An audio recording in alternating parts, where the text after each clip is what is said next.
नमस्कार दोस्तों, कैसे हैं आप लोग। उम्मीद है आप सब ठीक होंगे। 1 जून 2023 के इकोनॉमिक टाइम्स के एनालिसिस में आपका स्वागत है। हम लोग ने जो सीरीज़ चालू किया है उधर हम लगभग सारे इकोनॉमिक टाइम्स के इंपॉर्टेंट आर्टिकल्स कवर कर लेते हैं। कभी 20 जाता है, कभी 25 जाता है इन अ डे एंड कभी 30 आर्टिकल्स जाता है इन अ डे।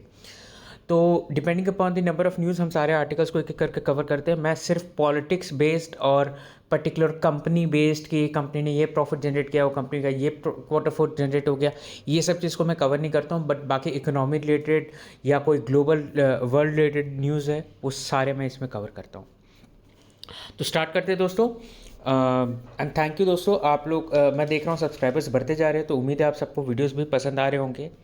एंड बाकी जो अभी नए चैनल में सब्सक्राइब करें ज़रूर चैनल, क्योंकि अगर आपको इस टाइप के अगर वीडियोस और चाहिए तो मैं बनाऊंगा तो आपको नोटिफिकेशन चल जाएगा। लाइक करें दोस्तों, लाइक करके अच्छा फील होता है। लाइक करने में तो खैर कुछ भी नहीं जाता। एंड प्लीज़ कमेंट करके ज़रूर बताइए कि कैसा लग रहा है आपको वीडियो, और ये क्या चीज़ आप इस चीज़ में अगर कोई इम्प्रूवमेंट चाहते हैं या आपको क्या बेस्ट पार्ट लगता है इस वीडियो का, ये ज़रूर मुझे बताएं। चलिए फर्स्ट न्यूज़ देखते हैं। सबसे इंपॉर्टेंट न्यूज़ आज का, SEBI proposes stringent FPI ownership disclosure rules.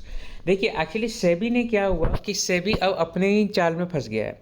SEBI ने एक मैंडेटरी रूल निकाला था कि भाई आपको सिर्फ लास्ट ओनर के बारे में बताना है, आपको बेनिफिशियल ओनर या अल्टीमेट पेरेंट के बारे में डिस्क्लोजर देने की ज़रूरत नहीं है। अब जैसे ही ये अडानी हिंडनबर्ग का अगर जो केस हुआ, उसके कारण अब सेबी रूल्स अमेंड कर रहा है। सेबी ये चीज़ चाह रहा है कि भाई अगर एक पर्टिकुलर फंड का 50% से ज़्यादा एक्सपोजर है एक पर्टिकुलर इंडियन कंपनी में, तो उसे पूरा अल्टीमेट होल्डर कौन है मेरे फंड का उसको बताना पड़ेगा, चाहे वो कितने भी सीरीज ऑफ ओनरशिप रहे उसमें। ठीक है, यानी कि अगर कोई मॉरिशस में बैठा कोई कंपनी अगर ये बता रहा है कि भाई मेरा अडानी में 50% से ज़्यादा होल्डिंग है, तो उसको अगर उसके पेरेंट अगर केमन आइलैंड में है या कहीं पे भी है, और केमन आइलैंड के भी पेरेंट कहाँ पे, तो अल्टीमेट बेनिफिशियरी कौन है और अल्टीमेट ओनर कौन है, ऐसा सेबी कह रहा है कि हम रूल्स कमेंट करके बताएंगे। सेबी ने 3 कैटेगरीज ऑफ एफपीआईज को लाया है। पहले तो हाई रिस्क, एक मॉडरेट रिस्क और एक लो रिस्क। हाई रिस्क वो होते हैं जिसमें मैंने आपको बताया कि 50% से ज़्यादा उनका ओनरशिप रहेगा एक पर्टिकुलर कंपनी में। उसी न्यूज़ को दोस्तों अगर कंटिन्यू करें तो सेबी का ये कहना है कि आइडेंटिफाइंग द बेनिफिशियल ओनर्स, जब ये इस टाइप की कंपनी जब हमें मिलते हैं तो हमें और भी ज़्यादा ग्रैनुलर लेवल पे डेटा डिस्क्लोज करना पड़ेगा। दोस्तों सेबी का एक क्लॉज है मिनिमम पब्लिक शेयर होल्डिंग का, कि अगर कोई कंपनी लिस्टेड कंपनी तो एटलीस्ट 25% जो शेयर है वो पब्लिक के पास होना चाहिए, एटलीस्ट 25%। प्रमोटर 74% रखे, 73% रखे, दैट इज़ ओके, बट 75% से ज़्यादा नहीं रख सकते। मतलब एटलीस्ट 25% तो पब्लिक के पास होना चाहिए।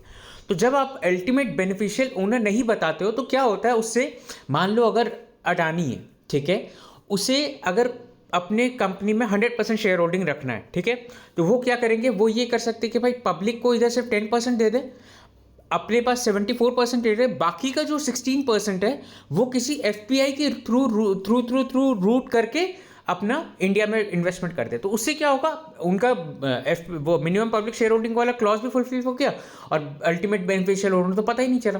तो इसके कारण सेबी ये चीज़ कह रहा है कि भाई अब हमें अल्टीमेट पेरेंट कौन है उसका डिस्क्लोजर चाहिए। नेक्स्ट न्यूज़ दोस्तों, Q4 numbers spring a surprise, lift FY23 growth to 7.2%। देखिए इस बार जो ग्रोथ है अच्छा हुआ है 7.2% एज अगेंस्ट प्रेडिक्टेड ऑफ 7%। देखिए सेकेंड एडवांस एस्टिमेट में जो प्रेडिक्शन हुआ था 7%, उससे भी ज़्यादा ग्रोथ हुआ है। इसका अल्टीमेट क्रेडिट जो है वो जाता है कि भाई मैन्युफैक्चरिंग जिस हिसाब से आया है 4.5% से, उतना एक्सपेक्टेड नहीं था। ठीक है, कुछ कंसर्न्स अभी भी घूम रहे हैं हमारे पे कि एल नीनो का कंसर्न हैम्पर कर सकता है आने वाले FY24 का ग्रोथ। तो FY23 तो रिलीज हो चुका ऑलरेडी, तो 7.2% है। तो अगर आप बोलोगे कि सर ये बेस इफेक्ट से है, तो बेस इफेक्ट से भी नहीं है ये चीज़, क्योंकि बेस इफेक्ट हम ऑलरेडी 21 में देख चुके थे जब हमारा इकोनॉमी 9.1% से ग्रो किया था। अभी वो बेस इफेक्ट को कंसिडर करते हुए हम 7.2% ग्रो किए, that is a really good figure. Next news दोस्तों पॉलिटिक्स बेस्ड है, बट किसमें काफ़ी इंपॉर्टेंट चीज़ एक जानने को है कि 12 PSU banks come under national schedule caste commission lens. हुआ क्या है दोस्तों इसमें कि शेड्यूल कास्ट को जो लोन डिस्पर्स करते हैं बैंक्स वगैरह, और जो स्कीम की जो इम्प्लीमेंटेशन, जैसे सेंट्रल की जो स्कीम है उसके जो फ़ायदा दिया जाएगा वो शेड्यूल कास्ट को मिल नहीं रहा है। तो इसीलिए क्या हो रहा है कि ये शेड्यूल कास्ट जो है, national commission of schedule caste जिसको बोलते हैं NCSC, this is a constitutional body, इन्होंने 12 बैंक्स के ऊपर बोला है कि भाई आप अपना डेटा दिखाओ। इनको क्या प्रॉब्लम हो रहा है कि इनके रिव्यू के अनुसार 2% of the loan disbursed, less than 2% of the loan disbursed in Northeast were given to SC communities, वो जो कि काफ़ी कम है। फिर जो स्कीम है rural livelihood mission and urban livelihood mission, जिसमें मैंडेट किया हुआ है कि 50% आपका बेनिफिशियरी कम से कम शेड्यूल कास्ट होने चाहिए, बट ये भी चीज़ नहीं कंप्लाई किया गया है। तो इसके कारण जो है NCSC ने बोला है कि भाई अब हम इस चीज़ को रिव्यू करेंगे, सारे जो PSU बैंक्स का ऑपरेशंस को। नेक्स्ट न्यूज़ दोस्तों, Deloitte flags Adani ports transactions. देखिए डिलॉयट जो इनका ऑडिटर है, उन्होंने पॉइंट आउट किया कि अडानी पोर्ट का एक ट्रांजैक्शन हुआ, अगेन वो रिलेटेड पार्टी से हुआ है, हम अल्टीमेट बेनिफिशियरी को नहीं जान पा रहे हैं, तो इसके कारण जो है हम इस ट्रांजैक्शन को फ्लैग करते हैं। इसका ये मतलब नहीं कि ट्रांजैक्शन में कुछ गलत हुआ होगा, इस जस्ट दैट कि हम जो अल्टीमेट जो पेरेंट है उससे उसको आइडेंटिफाई नहीं कर पा रहे, तो हम चाहते हैं कि ट्रांजैक्शन फ्लैग हो जाए। तो क्योंकि अडानी काफ़ी न्यूज़ में था तो मैंने आपके साथ ये न्यूज़ कवर कर दिया। Hedge funds deployed ChatGPT to handle all the grunt work. देखिए एक्चुअली होता क्या है, हेज फंड के बारे में मैं आपको बता देता हूँ। हेज फंड ना अलग अलग स्ट्रैटेजीज यूज़ करते हैं मार्केट में प्रॉफिट कमाने के लिए, और वो काफ़ी डेंजरस स्ट्रैटेजीज होते हैं। मतलब कभी उन लोग कोई एक फंड को एकदम प्रॉपर सेल आउट कर देंगे, और वो जैसे ही वो पैसा गिरे, जैसे ही वो फंड गिर जाएगा तो वो उस स्ट्रैटेजी से पैसा कमा लेते हैं। तो ये काफ़ी रिस्की रहता है, और कई सारे बिलियनर्स ने अपना पैसा बहुत हद तक डुबाया और कई सारों ने बनाया भी। तो हेज फंड जो है अब ChatGPT को डिप्लॉय कर रहे हैं अपने जो ग्राउंड वर्क की जो रिसर्च है, जैसे कि रिसर्च रिपोर्ट बनाना कि पर्टिकुलर फंड को अपने को क्या उसके ट्रेंड है उसको एनालाइज करना और उसको बताना। तो ChatGPT का आप ये भी यूज़ देख सकते हो, जिसमें ह्यूमंस को वो रिप्लेस कर देगा अल्टीमेटली, एटलीस्ट ये यूज़ में तो कर ही देगा। हाँ, उसके बाद का एनालिसिस, उसके बाद का डिसीजंस भले ह्यूमन ले, बट अगर ये चीज़ में रिप्लेस करता है तो दोस्तों काफ़ी एक अच्छे लेवल ऑफ लोग जो है वो शायद अनएम्प्लॉयड हो जाएंगे आने वाले कुछ टाइम में। नेक्स्ट न्यूज़ दोस्तों, liquidity surplus shoots past 1 lakh crore.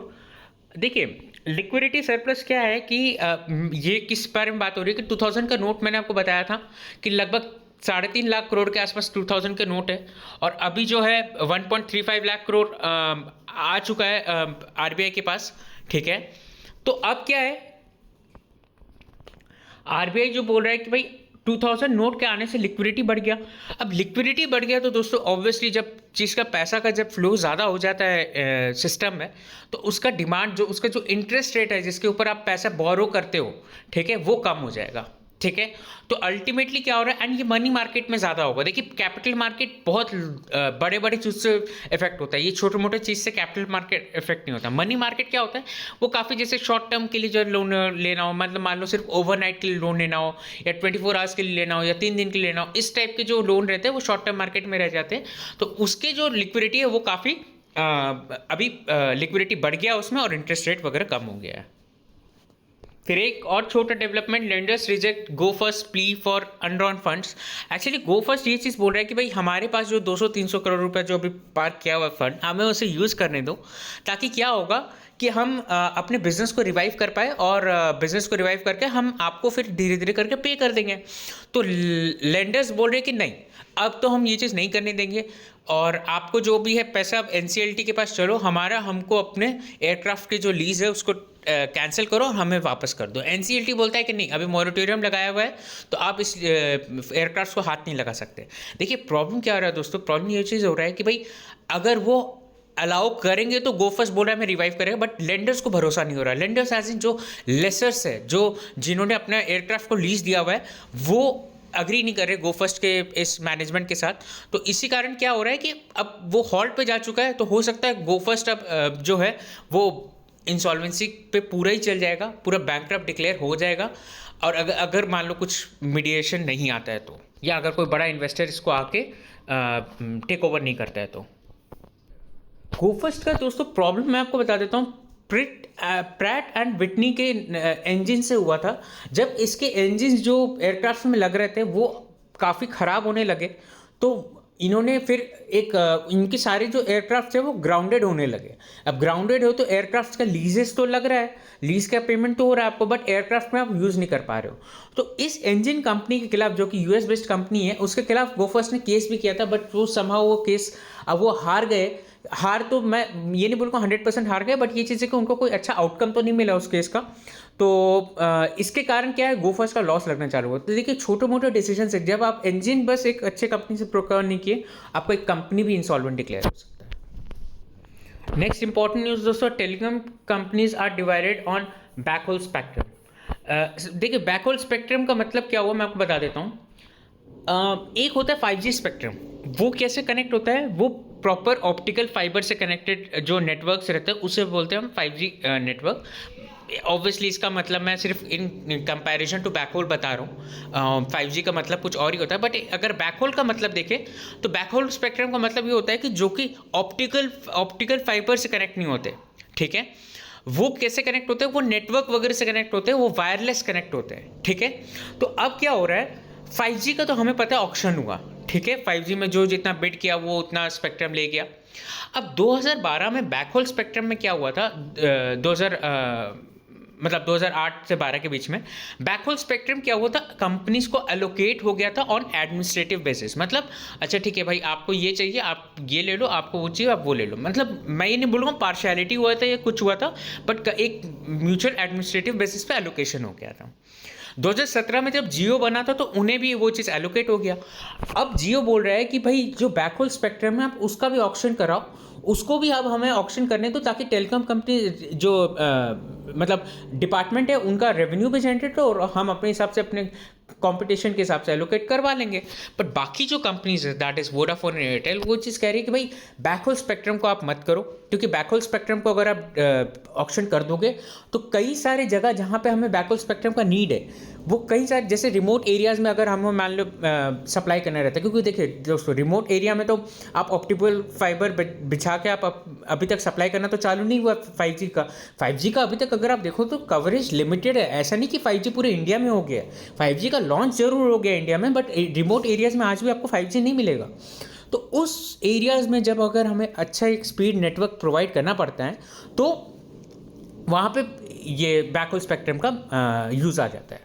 तो और कई सारे ऐसे जगह तो आपको बैकहोल स्पेक्ट्रम ज़्यादा एफिशिएंटली भी काम करता है 5G स्पेक्ट्रम से। तो दोस्तों ये सब रीज़न के कारण जो है टेलीकॉम कंपनीज बोल रहे हैं कि नहीं अब हमें इससे भी ऑक्शन करना चाहिए, और कुछ कंपनीज कह रहे हैं कि हमें इससे ऑक्शन नहीं करना चाहिए। नेक्स्ट न्यूज़ दोस्तों टेलीकॉम से रिलेटेड न्यूज़ है। DOT's SUC collections drops 42%।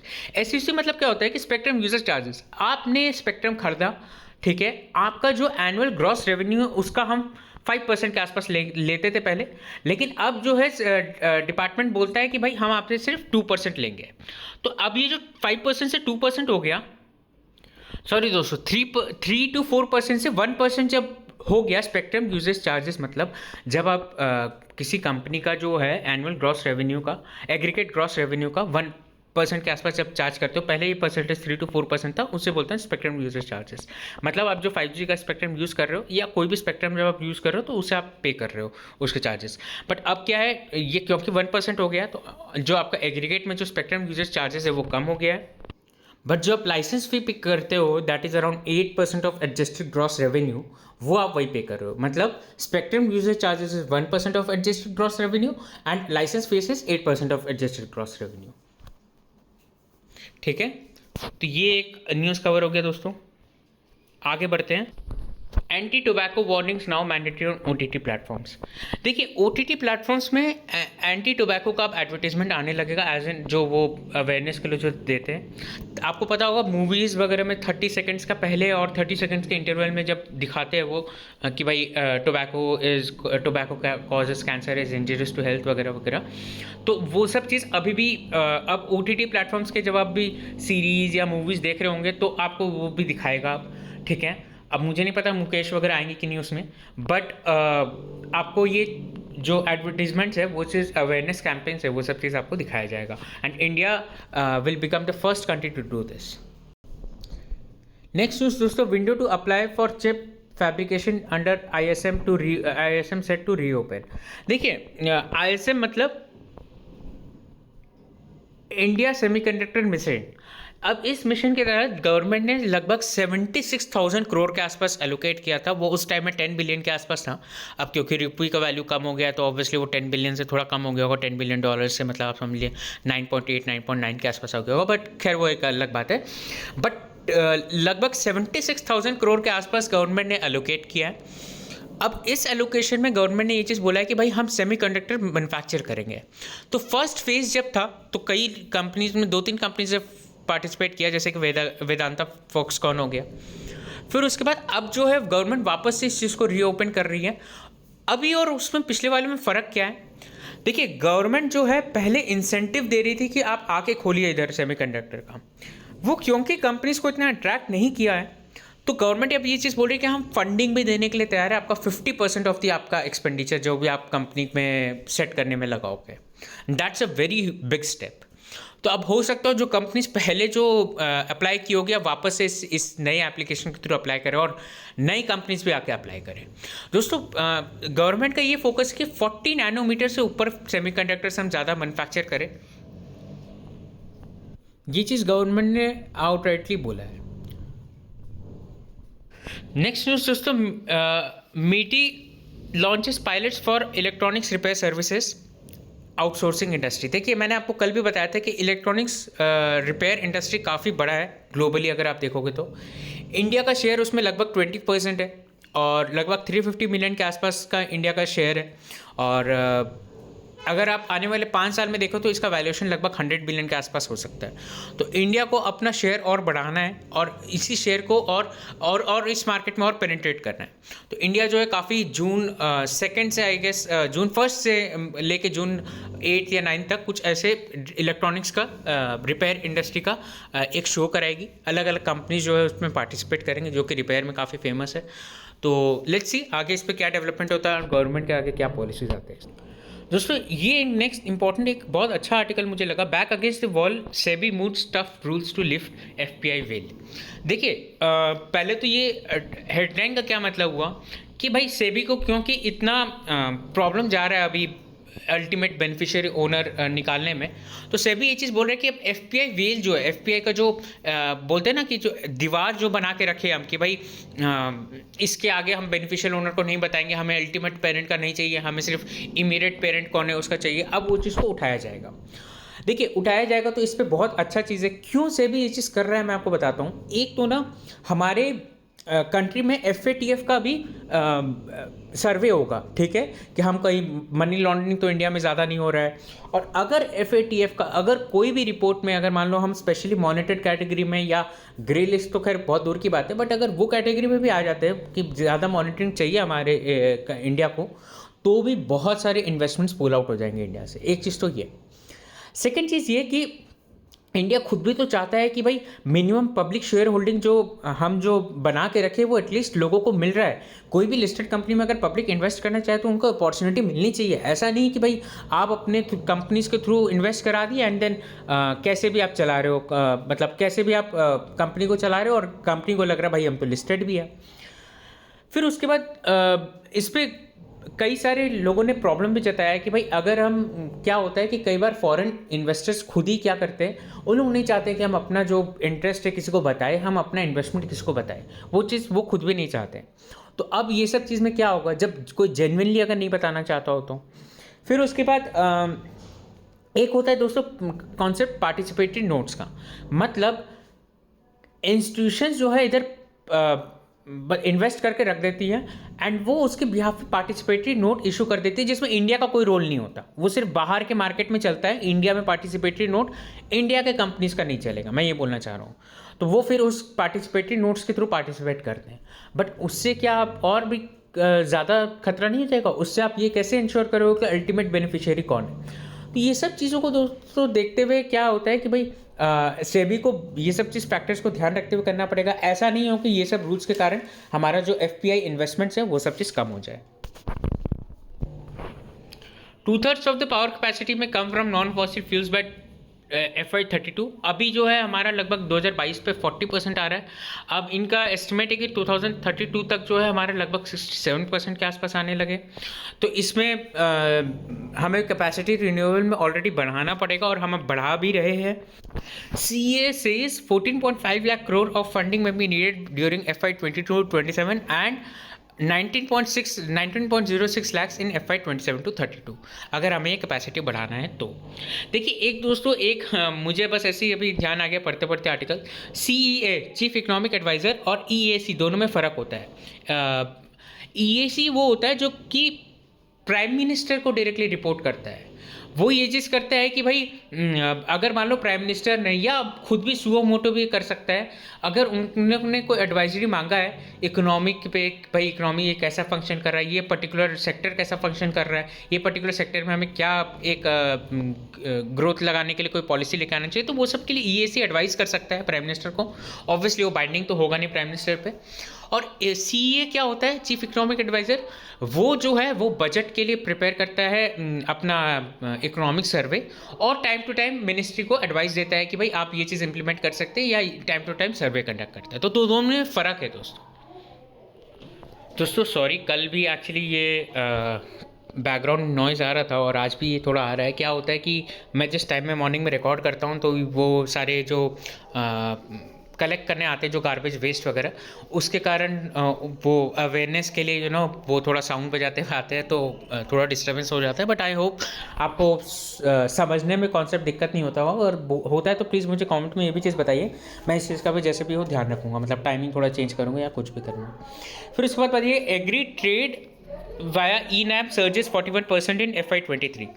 देखिए एग्री ट्रेड जो E-NAM के थ्रू हो रहा है, गवर्नमेंट का जो पोर्टल है E-NAM, उसके थ्रू एग्री ट्रेड बहुत अच्छा हो रहा है, फार्मर्स को अच्छे अपने रियलाइजेशन मिल रहे हैं। अगर डेटा का देखा जाए तो इस साल जो है हमारा ट्रेड जो है वो लगभग 2.41 करोड़ का हुआ है। ठीक है, सिर्फ इंट्रा स्टेट नहीं, इंटर स्टेट मंडीज भी एक दूसरे से कनेक्ट कर रहे हैं। अभी लार्ज स्केल में बिजनेस हो रहा है। जैसे कि अगर मैं आपको बताऊं कौन कौन से प्रोडक्ट्स का ट्रेड हो रहा है ज़्यादा, बैम्बू, सैफरन, सिल्क, कोकोन्स एक्सेट्रा।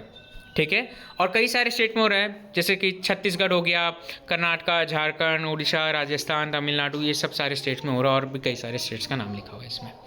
फिर उसके बाद government to build food grain towns in every block, ये थोड़ा सा मुझे लगा कि काफ़ी फोर साइडेडनेस है, पर ठीक है। हर ब्लॉक में जो है गवर्नमेंट अपना क्या बोलते हैं गोडाउन सेटअप करेगी, और इस पे क्या है कि जब गोडाउन सेटअप करेगी दोस्तों, तो इसमें गवर्नमेंट जो है किस लिए सेटअप कर रही है, ताकि फार्मर्स को डिस्ट्रेस सेल ना करना पड़े, ताकि फार्मर्स को जो है क्रॉप्स ख़राब नहीं हो, हम इंपोर्ट डिपेंडेंट नहीं हो, ये सब चीज़ को लेके गवर्नमेंट ये चीज़ कर रहा है। तो इनिशियली 10 डिस्ट्रिक्ट से सेटअप होगा और आने वाले टाइम में पूरे इंडिया में होगा। फिर एक next important article, can the world make EV batteries without China. देखिए इस आर्टिकल का सार है कि मतलब नहीं कर सकता इंडिया के, मतलब नहीं कर सकते चाइना के बिना। क्यों? एक तो माइनिंग के ऊपर, माइनिंग का मतलब मेजॉरिटी ऑफ दी जो एक्सट्रैक्ट्स है वो चाइना कर रहा है, या खुद से या किसी अपने बेनिफिशियरी, मतलब कोई इन्वेस्टमेंट के थ्रू। फिर उसके बाद रिफाइनिंग, आज के डेट में लगभग सारा रिफाइनिंग चाइना से होके फिर वापस, अगर कहीं पे भी एक्सट्रैक्ट हो, कोई भी कंट्री एक्सट्रैक्ट करो, रिफाइनिंग के लिए वापस चाइना भेजते हैं। ठीक है, फिर उसके बाद कॉम्पोनेंट्स जो है एज एन कि भाई वेस्टर्न कंट्रीज जो है वो अभी भी पीछे है कंपोनेंट्स वगैरह को लेकर, अगर चाइना के मैन्युफैक्चरिंग कंपनी से अगर अपन कंपेयर करें तो। ठीक है, तो ये सब चीज़ के लिए हम चाइना के ऊपर डिपेंडेंट है। और भी जो है लिथियम आयरन बैटरीज जो है अभी काफ़ी मतलब यूज़ हो रहा है EV वगैरह में। उसके एक सस्ते ऑल्टरनेटिव भी है जिसे हम बोलते हैं LFP, बट LFP भी जो है अभी बहुत ही इनिशियल स्टेज में है, तो LFP को डेवलप करते करते जो उसका चीपर ऑल्टरनेटिव है टाइम लग जाएगा। लास्ट चीज़ है assembly, that is manufacturing companies in China have been subsidised to such an extent that now they have been able to reduce their cost of manufacturing, and which is not very easy to beat, or compared by the western countries, western companies बोल लो। Railway 2 days चिंतन शिविर to discuss improve efficiency. देखिए चिंतन शिविर क्या होता है, कभी कभी एग्जाम में या कभी कभी हम ऐसे सुनते हैं तो हमें समझ नहीं आता, बट ये कुछ नहीं, बस रेलवे का क्या होता है, रेलवे का एक एफिशिएंसी डेवलप करने के लिए डिस्कशन हो रहा है, और रेलवे को हम कैसे एफिशिएंट बना सकते हैं, कैसे ऑन टाइम बना सकते हैं, कैसे और बिजनेस को केटर कर सकते हैं, वगैरह वगैरह। ठीक है, फिर उसके बाद bank seek floor to flag frauds on ducks reporting mechanism. Actually ducks reporting mechanism क्या है कि बैंक्स वगैरह जो है अपने जितने भी, मान लो कोई अकाउंट होल्डर है, उसके फ्रॉड को आरबीआई को इस पोर्टल के थ्रू बताएंगे, या गवर्नमेंट को इस पोर्टल के थ्रू बताएंगे। तो हो क्या रहा है कि इसमें कोई मिनिमम थ्रेशोल्ड नहीं है, तो इससे क्या हो रहा है, कई सारे ट्रांजैक्शंस जो एकदम छोटे छोटे वैल्यू के भी है, बैंक को उस चीज़ को फ्लैग करना पड़ रहा है। तो उस चीज़ में आज आप देखिए ना, बैंक के पास तो करोड़ों क्या, मतलब कितने करोड़ों में ट्रांजैक्शंस होगा, तो वो सबको अगर रिपोर्ट करते बैठे तो फिर उनको एक बहुत बड़ा प्रॉब्लम फेस करना पड़ सकता है। फिर उसके बाद नेक्स्ट आर्टिकल की तरफ बढ़ते हैं दोस्तों। ONDC cuts discounts to ₹100 per order to in incentive plan rejig. देखिए क्या हो रहा है कि ओएनडीसी जो है पहले जब 300-400 रुपीज़ तक का डिस्काउंट दे रहा था, अब सिर्फ 100 रुपीज़ का डिस्काउंट दे रहा है। देखिए सस्टेनेबल भी नहीं है ना इतना। अगर आप देखो पेटीएम और जोमेटो स्विगी वगैरह आज इतने साल से अगर रूल कर रहे, पेटीएम तो नहीं बट जोमेटो स्विगी वगैरह इतने साल से जब इस मार्केट को रूल कर रहे हो, तो आप अचानक से आके उनको सिर्फ डिस्काउंट दे के थोड़ा बहुत आप रूल आउट नहीं कर सकते हो। This has to be gradual, this has to be sustainable. ठीक है, तो इसीलिए अब जो है वो सिर्फ डिस्काउंट को 100 करते रहे, तो आने वाला टाइम में मेरे हिसाब से तो ये भी कम हो जाएगा, ये भी हट जाएगा। नेक्स्ट दोस्तों, house set to vote on debt republic mid Republican resistance. तो इस चीज़ में क्या हो रहा है अभी दोस्तों कि भाई जो मैकार्थी और जो बाइडन है, जो कि रिपब्लिकन एंड डेमोक्रेट पार्टी से रेस्पेक्टिवली, तो इन्होंने जो बिल पे अग्री कराया, मैकार्थी बिंग स्पीकर, अब उसको कैपिटल से पास करवाएंगे। अब क्या हो रहा है इसमें दोस्तों कि रिपब्लिकन भी कोई हद तक इस चीज़ को अग्री नहीं कर रहे। उनका ये कहना है भाई आपने कितना गंदा डील करवाया है, आप 2025 तक बोल रहे हो कोई स्पेंडिंग लिमिट नहीं है, हम कितना डेट लेंगे, और ये जो डेमोक्रेट गवर्नमेंट को आप इतना क्यों स्पेंड करने दे रहे हो। थोड़ा बहुत तो देखिए पॉलिटिक्स भी आ जाता है दोस्तों इस सब चीज़ में। फिर उसके बाद इनका ये कहना है कि अभी ऐसा हो रहा है कि रिपब्लिकन भी बहुत हद तक अगेंस्ट है और डेमोक्रेट्स भी इस सब चीज़ के बहुत हद तक अगेंस्ट है कि भाई हम इतना स्पेंडिंग कैसे करेंगे, हमें और कट करना चाहिए, ये वो करके। ठीक है, तो ऐसा हो सकता है कि रिपब्लिकन इस बिल के फेवर में थोड़ा बहुत कर भी दे, वो डेमोक्रेट्स इस बिल के अगेंस्ट में कर दे। तो ये काफ़ी कॉम्प्लिकेटेड सिचुएशन है। इंडिया में अगर आप सोचो कोई बीजेपी कोई बिल लेके आ रही है जिस चीज़ का फॉर में बीजेपी फॉर में कांग्रेस वोट कर रही है एंड अगेंस्ट में बीजेपी वोट कर रही है, तो ऐसा चीज़ तो बहुत ही अजीब हो जाएगा नहीं इंडिया में देखने के लिए। तो वैसे ही कुछ यूएस में भी हो रहा है। नेक्स्ट न्यूज़ दोस्तों, credit Suisse axes China bank plan to avoid regulatory conflict under UBS. देखिए क्या है कि यूबीएस का ऑलरेडी ब्रांच सेटअप है एंड चाइना का ये चीज़ नियम है कि भाई अगर एक कंपनी को बैंकिंग लाइसेंस मिल चुका है तो फिर वो दूसरे अपने कोई कंपनी के थ्रू बैंकिंग लाइसेंस अप्लाई नहीं कर सकता। क्योंकि क्रेडिट स्विस ने यूबीएस को अक्वायर कर लिया है, तो अब जो है यूबीएस ने क्रेडिट स्विस को अक्वायर कर लिया है, तो इसी चीज़ के लिए अब वापस से क्रेडिट स्विस बैंकिंग लाइसेंस के लिए अप्लाई नहीं कर सकता चाइना में। ठीक है, फिर उसके बाद लास्ट न्यूज़ दोस्तों, America Europe working on voluntary AI code of conduct. ठीक है, तो अब एआई कोड ऑफ कंडक्ट मैंने आपको बार बार बताया कि एआई अभी काफ़ी ट्रेंड में आ चुका है, तो इसको मतलब इसको रेगुलेट करने के लिए काफ़ी कोड ऑफ कंडक्ट लाए जा रहे हैं। ऐसा नहीं होना चाहिए, कंपनीज ये नहीं बोल सकती भाई हम क्या कर सकते हैं, एआई ने कंज्यूमर को रेकमेंड किया, तो अगर एआई भी कंज्यूमर को रेकमेंड कर रही है तो आप भी उस चीज़ के लिए रिस्पॉन्सिबल होंगे। दैट्स इट दोस्तों। उम्मीद है आपको वीडियोज़ पसंद आ रहे होंगे। लाइक का बटन ज़रूर दबाइए और सब्सक्राइब करें चैनल को, और बाकी लोगों के साथ भी शेयर करें इस वीडियोस को अगर आपको लगता है कि उनको भी बेनिफिट हो सकता है। एंड कमेंट करके ज़रूर बताएं कि आपको वीडियो कैसा लग रहा है। Have a nice day.